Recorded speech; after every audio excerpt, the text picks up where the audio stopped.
hoe dieper ons gaan kyk in die woord van God, na die name van God, want die name beskryf juis wie God is, dan dit is sy ek is, dit is sy handtekening. Dis wanneer hy voluit skrywe sy name, om te sê wie en wat hy werklik is.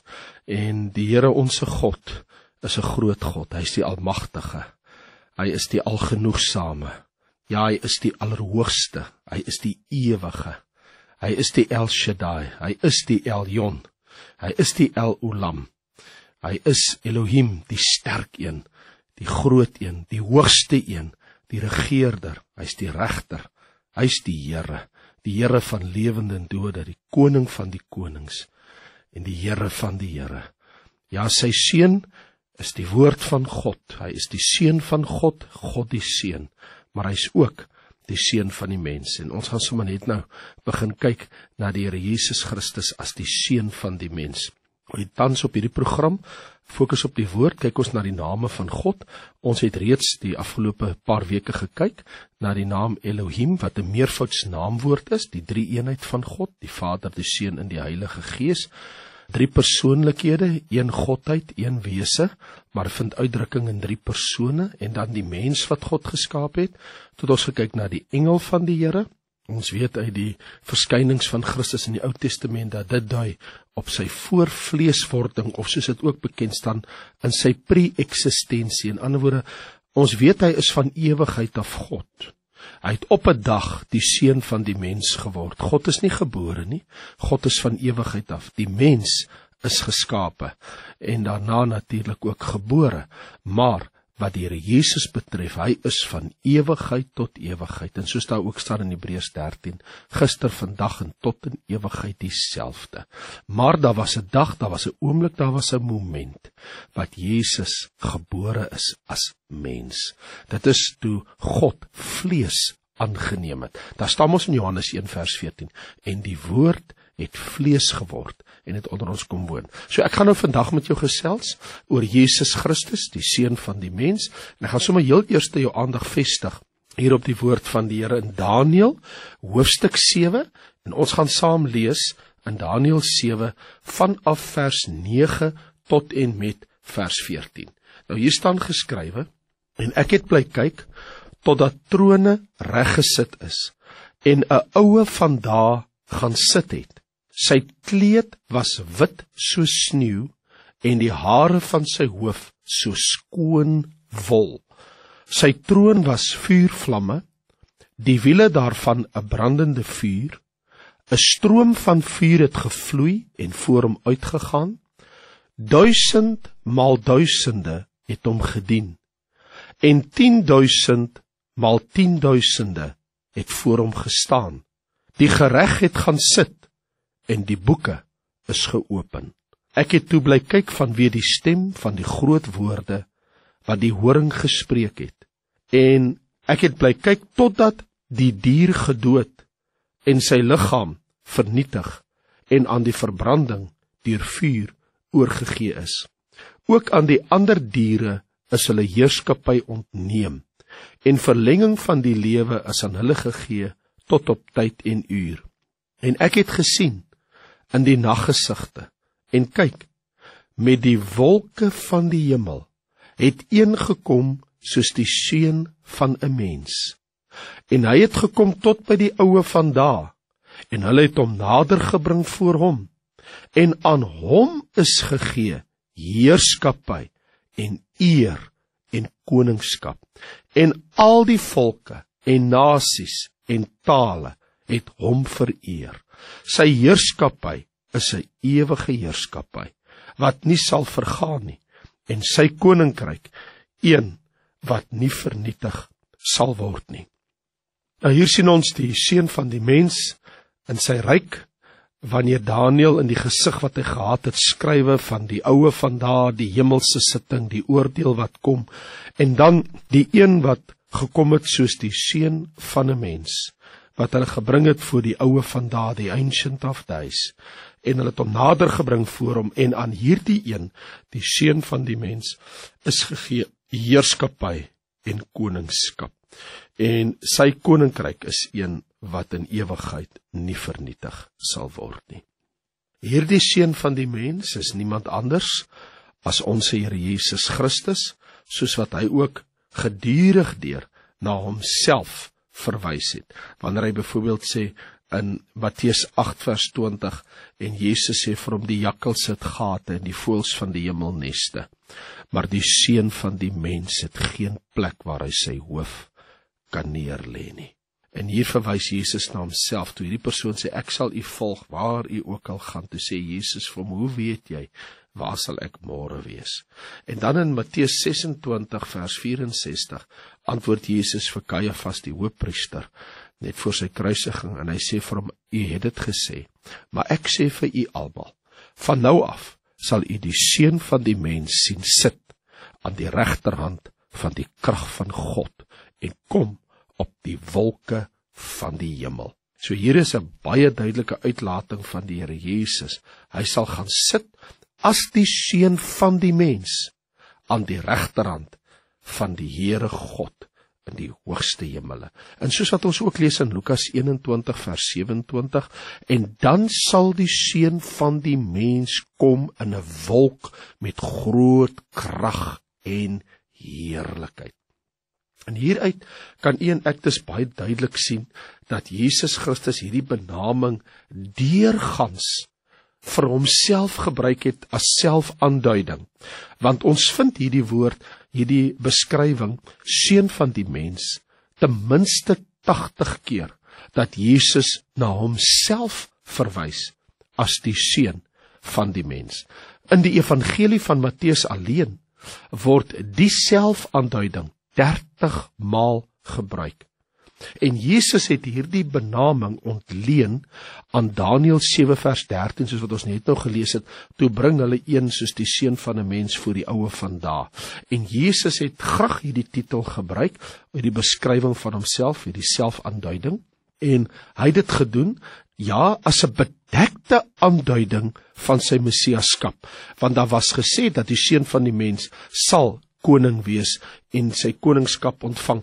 Jesus was nie baie daarop genee dat voortdurend na hom verwys word as die Christus per se nie, want dit moes eintlik nog in 'n sekere mate geheim gehou gewees het, en eers later is dit meer en meer geopenbaar, maar Jesus het graag die uitdrukking seun van die mens gebruik. En dit druk ook uit dat hy het mens geword ter wille van die mense.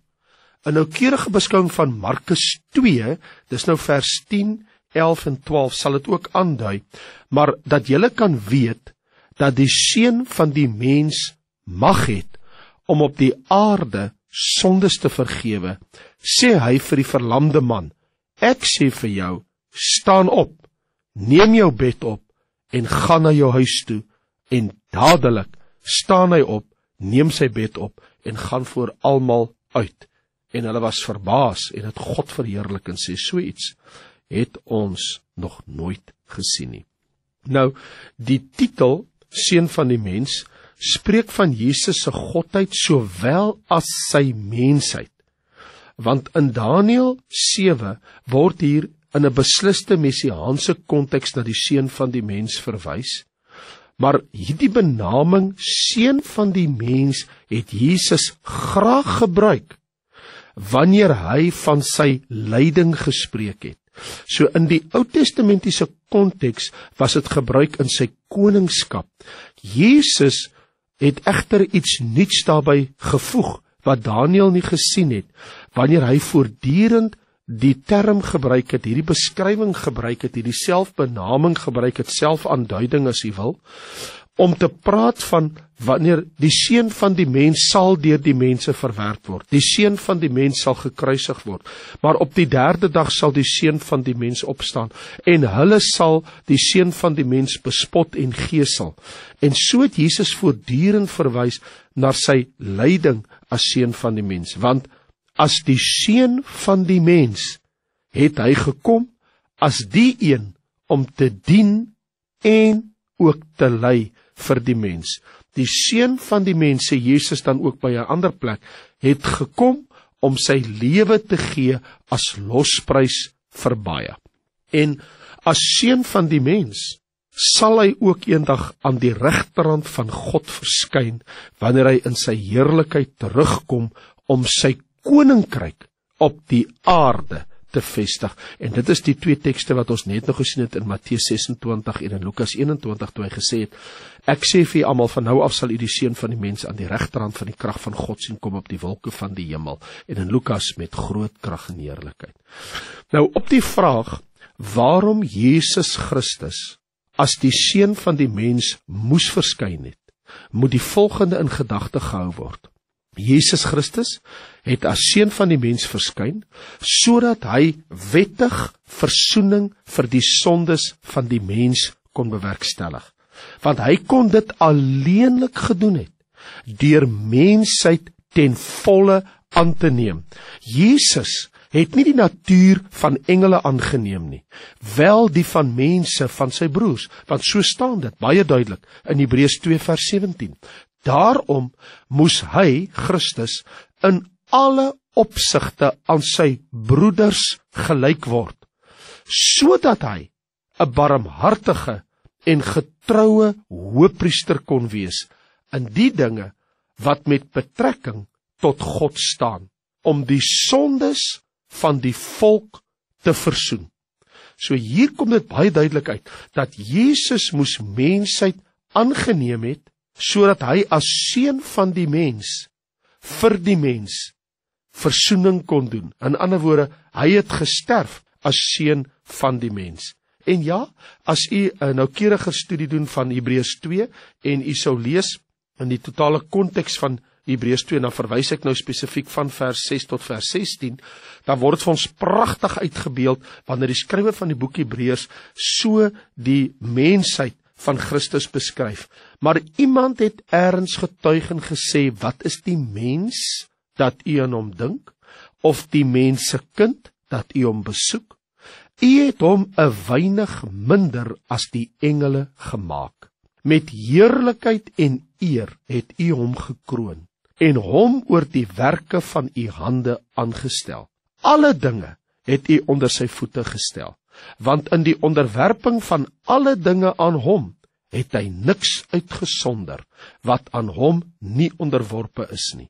Maar nou sien ons nog nie, dat alle dinge aan hom onderwerp is nie, maar ons sien hom, naamlik Jesus, wat vir 'n kort tydjie minder as die engele gemaak is, vanweë die lyde van die dood met heerlikheid en eer gekroon, sodat hy deur die genade van God vir elkeen die dood sou smaak, want dit het hom betaam, ter wille van wie alle dinge en deur wie alle dinge is, as hy baie kinders na die heerlikheid wou bring, om die bewerker van hulle saligheid deur lyde te volmaak. Want hy wat heilig maak, sowel as hulle wat geheilig word, is almal uiteen.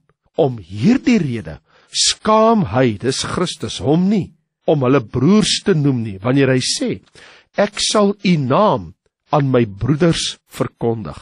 In die midde van die gemeente sal ek u prys. En verder, ek sal my vertroue op hom stel. En verder, hier is ek en die kinders wat God my gegee het.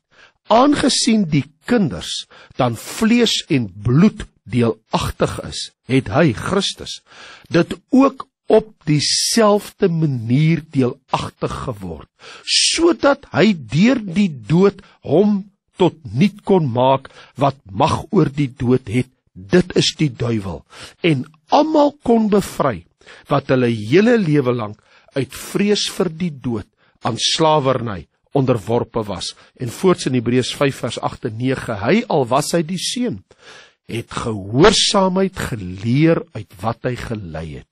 Nadat hy volmaak is, het hy vir almal wat hom gehoorsaam is, 'n bewerker van ewige saligheid geword.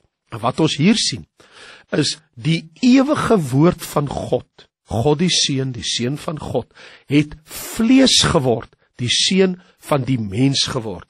Hy het vlees en bloed deelagtig geword. En so het Jesus Christus 'n werklike, menslike liggaam aangeneem. Om die werklikheid van Christus se menslike fisiese liggaam te ontken, is die teken en die gees van die anti-kris. Soos wat daar baie duidelik staan in 1 Johannes 4, die sendbrief van Johannes, 1 Johannes 4, vers 2 en 3. Hieraan ken julle die gees van God. Elke gees wat bely dat Jesus Christus in die vlees gekom het, is uit God.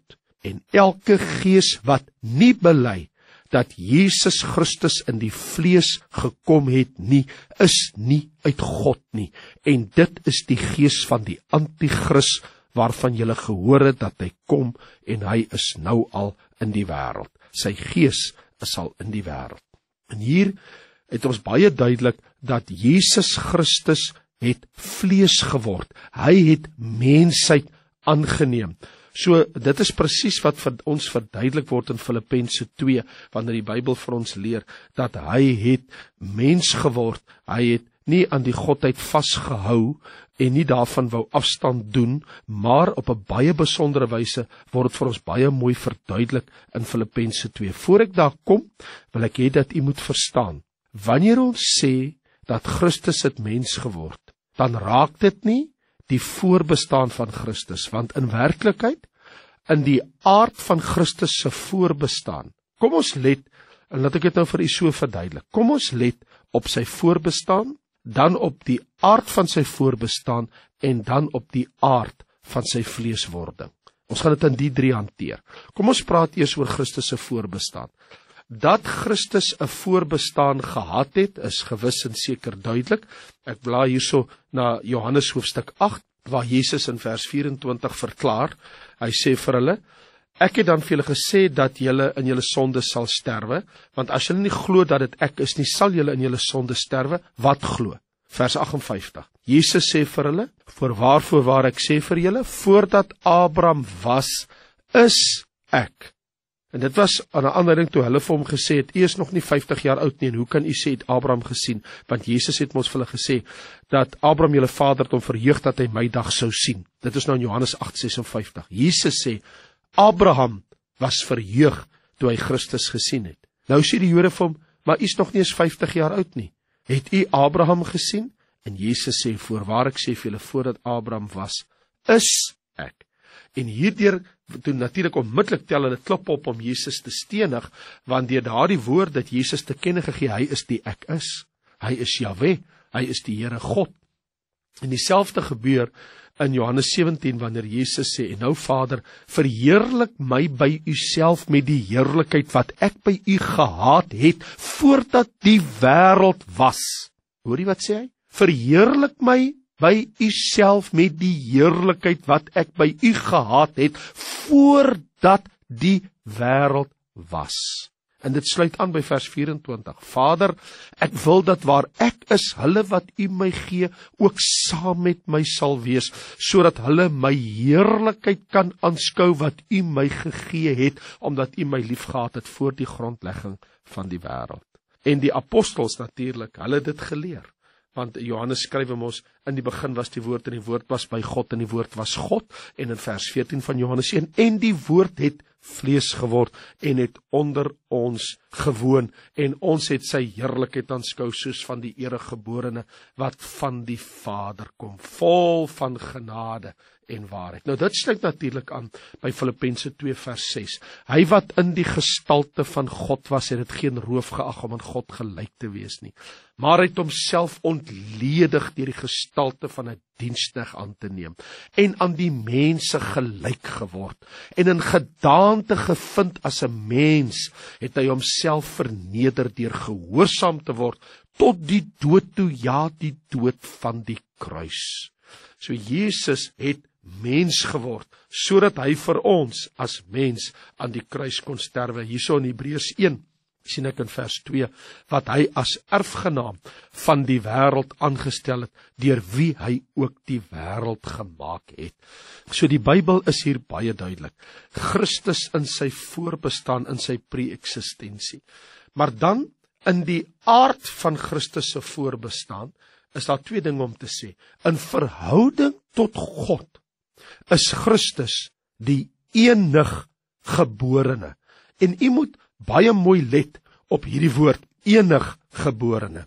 Want staan daar dan nie geskrywe in Johannes 1:14, die woord het vlees geword, het onder ons gewoon, ons het sy heerlikheid aanskou, 'n heerlikheid soos van die eniggeborene, wat van die Vader kom, vol van genade en waarheid.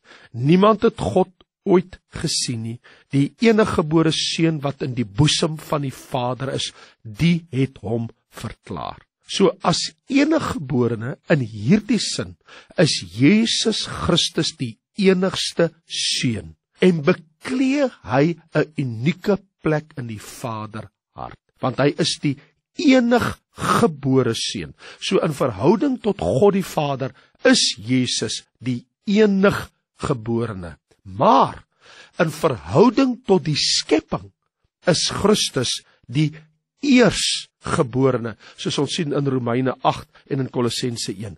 Want die wat hy van tevore geken het, dit hy ook van tevore verordineer, om gelykvormig te wees aan die beeld van sy seun, sodat hy die eersgeborene kan wees onder baie broeders. Hy is die beeld van die onsienlike God, die eersgeborene van die hele skepping. Hy is die hoof van die liggaam, naamlik die gemeente. Hy wat die begin is, die eersgeborene uit die dode, sodat hy in alles die eerste kan wees.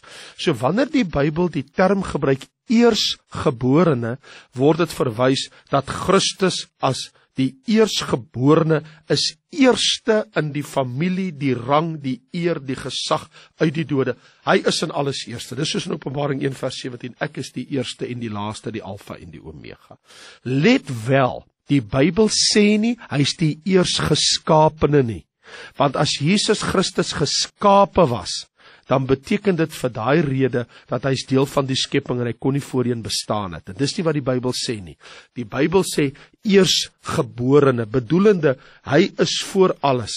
Hy is in alles die eerste. So in Christus Jesus het ons die eniggebore seun van God en die eersgeborene. Wat die aard van sy vleeswording betref, weet ons dat God, Christus in sy godheid, weerspieël die gestalte van God, Filippense 2:6, maar in sy mensheid weerspieël hy die gestalte van 'n diensknegt. So in vers 6 van Filippense 2 weerspieël Christus in sy godheid die gestalte van God. In sy mensheid, vers 7, weerspieël Christus die gestalte van 'n diensknegt. So daarom kan ons sê Jesus het homself nie ontledig van sy goddelike natuur of sy attribute nie, alleenlik maar die uiterlike en visuele manifestasie van die godheid. Dit wil sê, Jesus het mensheid aangeneem, ingesluit die menslike natuur, daarom die maagdelike geboorte, Lukas 1 vers 30 tot 35, toe Jesus die menslike natuur aangeneem het, het hy die moontlikheid om te kan sterwe terselfdertyd gewilliglik op homself geneem. Want as seun van God kon hy nooit sterf nie. God kan nie sterf nie.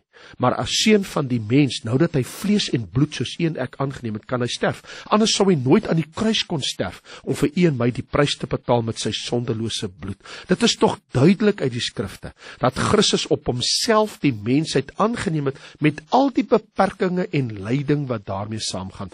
Daarom uit Hebreërs 2 en Hebreërs 5, daai twee hoofstukke, kan u sien dat hy ten volle mens geword het, en so direk persoonlik in die arena van ons lyding, angs en smart ingestap het. So toe Jesus die seun van die mens geword het, het hy soos een ek geword, een van ons. En hy was blootgestel aan al die gevare en onsekerhede van lewe en dood. En hy was nie teen moeilikheid en terugslag gevrywaar nie. Gaan kyk in Johannes 6 en ook in Johannes 11. Die dood is tog die allerwerklike probleem van die mensdom. En as Jesus in alle opsigte soos ons wou wees, moes hy die onverbiddelike ervaring van die dood hê. Engele kan nie die emosies van menslike verlatenheid ervaar soos mense nie. Dood is vir hulle onbekend. Maar Jesus as die seun van die mens het self die dood gesmaak. Hy het deur die fisieke sensasies van die dood gegaan en onder die verskriklikste omstandighede aan die kruis. Dus Jesus Christus het seun van die mens geword, en hy het die ervaring van die dood beleef, maar ook die oorwinning, om uit die dood uit te kon opstaan, Hebreërs 2 vers 14 en 15.